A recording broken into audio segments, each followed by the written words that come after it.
وأن الله قد أحاط بكل شيء علما.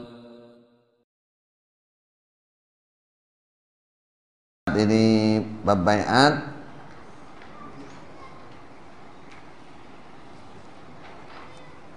Himpunan halaman 73, yang di sini halaman berapa? Halaman 45 ya. Ya. Kitabul Bai'ah. Ini judulnya gitu. Catatan bab bai'at. Kira-kira ini apa dulu yang dirasakan, yang Anda rasakan? Masing-masing orang, satu-satunya orang yang balik harus berbai'at untuk mengesahkan apa? Agamanya, Islamnya, agar dihapus dosa-dosanya yang telah lewat. Insya Allah begitu. Kalau belum bai'at berarti belum insaf. Baru bai'at berarti mu'allaf. Banyak sekali kembangan hukumnya. Hukum yang salah, bukan hukum yang benar. Ngambrak kemana-mana. Nah, berarti ini kan mau diartikan ini adalah kewajiban bai'at masing-masing. Ini salah, nggak benar.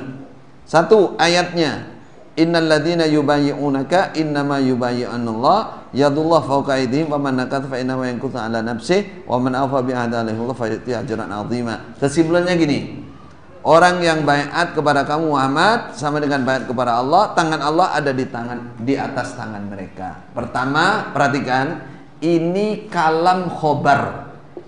Allah bercerita kejadian, yaitu bai'at ridwan. Bai'at ridwan. Nanti di Imam Ibnu Katsir itu di sananya.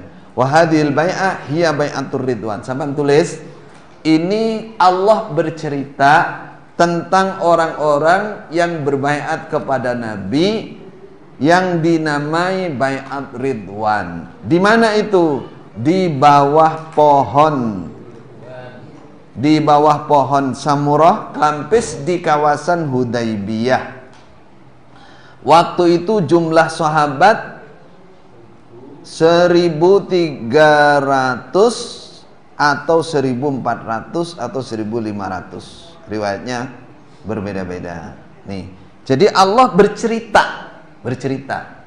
Orang-orang yang berbaiat kepada kamu Muhammad, namanya baiat ridwan, di bawah pohon di kawasan Hudaybiyah.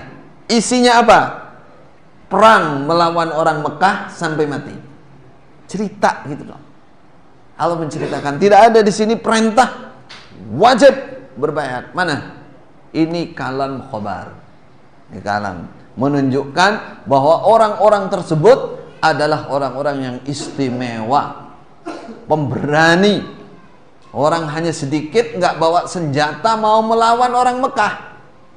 Bagaimana kejadiannya saat itu? Karena Nabi mengutus Khalifah Utsman masuk ke Mekah, menghabarkan bahwa Nabi dan rombongan tidak ingin perang. Nabi hanya ingin umrah. Ternyata Utsman nggak balik-balik ke Hudaybiyah. Lalu dihembuskan kabar Utsman dibunuh. Kutila Utsman. Nabi marah. Kata Nabi, jelas orang Mekah pengkhianat. Orang utusan kok dibunuh. Itu di zaman jahiliyah sudah pengkhianatan itu. Nggak boleh. Akhirnya Nabi membaiat sahabat saat itu. Bukan semua orang Islam diundang di situ, enggak. Dan kepentingannya apa? Kepentingannya untuk berperang, berani berperang walaupun sampai mati. Kabar, ini kabar. Jadi nggak bisa dijadikan dasar apa? Wajibnya berbaiat bagi masing-masing jamaah. Nggak bisa pakai ini. Ini nggak ada perintah di situ. Ya. Kemudian laqad radhiyallahu anil mu'minin yubayyi'una tahta syajarah sama. Ini juga kejadian baiat ridwan. Itu sudah ditulis rujukannya di apa? Ibnu Katsir. Dari Ibnu Katsir. Kemudian ayat yang ketiga. Ayat ketiga apa? Dalil nomor 92. Halaman 46. Dah pindah halaman. Itu dalil ya ayuhan nabi idza ja'akal mu'minatu yubayyi'naka ala alla yusyrikna billahi syai'an wala yasriqan, dan seterusnya. Coba perhatikan, ini juga kalam khobar, bercerita. Ketika Muhammad ketika datang padamu orang-orang iman perempuan dari Mekah. Satu, perhatikan, berarti dia sudah iman, sudah Islam. Orang-orang iman perempuan yang sudah Islam, sudah iman dari Mekah datang sama kamu, bukan baru mau masuk Islam. Mereka sudah iman di Mekah.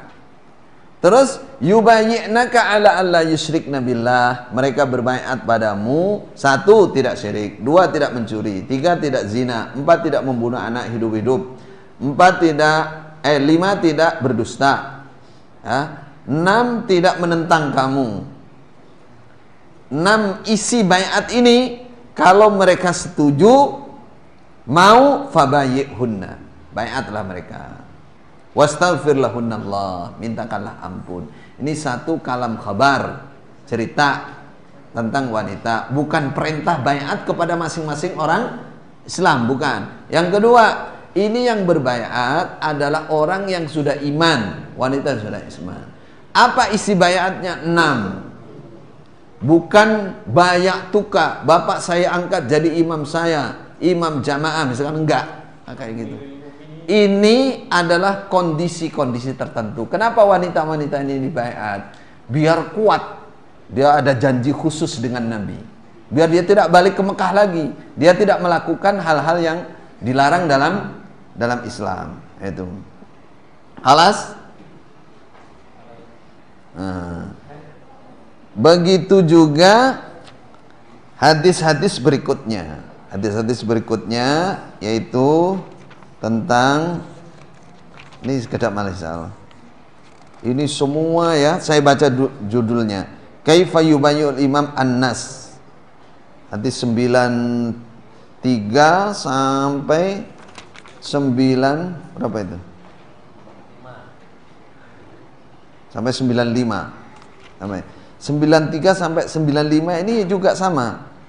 Jadi kejadiannya itu spontan, bukan kepada masing-masing umat Islam. 93 itu Ubadah bin Samit, dia bilang kami berbaiat kepada Nabi, mendengarkan, taat, semangat, dan seterusnya. 94 itu kejadiannya Anas